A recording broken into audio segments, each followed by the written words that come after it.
நடிகர் விஜய் வந்து மாநில உரிமைக்கு எதிரானது சொல்லியிருக்கிறாரு. நான் தான் சொல்லிட்டேன்னு நன்றி சொல்லிட்டேன். திருப்பி அவரையே எங்க கூப்பிடுறீங்க?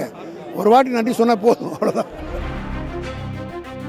இந்த மோசடி ஊழல் எல்லாவற்றையும் பார்த்து கொண்டிருக்கிறது. நல்ல முடிவு வரும் என்று எதிர்பார்க்கிறோம். திமுக எடுத்த முடிவு நல்ல முடிவு என்பதை அனைவரும் இன்றைக்கு உணர ஆரம்பித்து விட்டார்கள். ஒரு காலத்தில் தமிழ்நாட்டில் மட்டும் திமுக மட்டும் பேசி கொண்டிருந்தது. இன்றைக்கி தமிழ்நாட்டில் இருக்கிற அனைத்து கட்சியும் பேச ஆரம்பித்து விட்டது.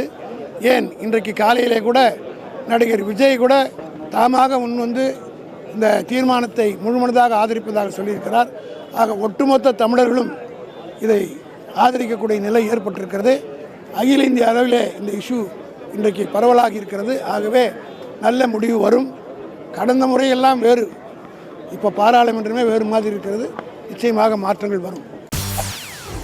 செய்திகளை உடனுக்குடன் தெரிந்து கொள்ள உடனே சப்ஸ்கிரைப் பண்ணுங்க.